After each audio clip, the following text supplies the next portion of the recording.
The student, who was only 23, was found dead off campus in an apartment, and tonight police are treating it as a homicide. They don't have any kind of description yet of a suspect, but the university did hold a forum to warn students and provide them with some tips to help keep them safe. We'll get to that forum in just a minute, but first, 7 Action News reporter Julie Bonovich with us with new information on the investigation. Julie? And Julie, what have you learned so far about this case? Anything?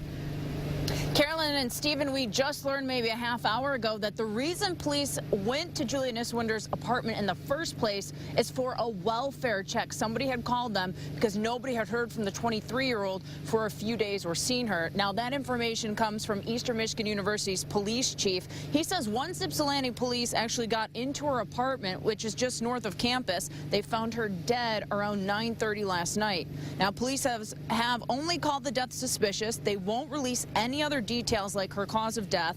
They have held a forum tonight because so many students are concerned since so little information has been put out there regarding the circumstances. Now, we know from social media and other students on campus that the 23-year-old had at least one roommate. So students very concerned and asked how someone could have killed Niswinder and no one knew about it for a few days.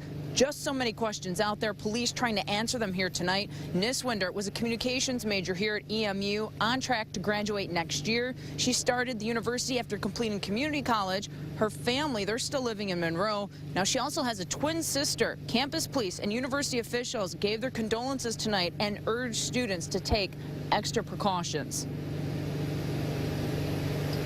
Again, my sympathy to the family and to you who knew Julia and are suffering this loss. I will be having additional officers on patrol tonight, tomorrow night, maybe the next few nights here on the campus. And again, we are assisting Ypsilanti wherever, whenever they request information.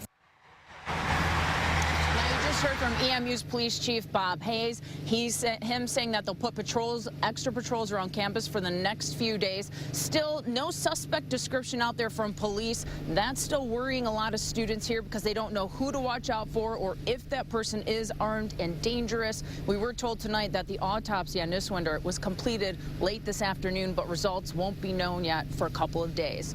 We're live from Eastern Michigan University. Julie Bonovich, 7 Action News. Julie, I do want to ask you a question about that apartment building. How far from campus is it located, and are there a lot of students in that apartment building or residents from around Ypsilanti?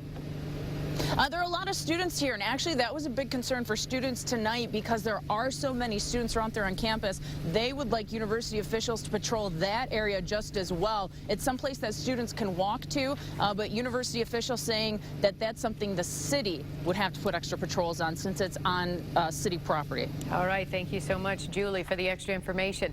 Now, the university is handling this death much differently than when they were investigating the death of another student named Laura Dickinson. That was almost 6 years ago. She had been found in her dorm room in December of 2006, and even though there had been evidence of sexual assault, the university covered up the murder. It eventually led to 3 administrators losing their jobs, including the university president and public safety director in charge at that time.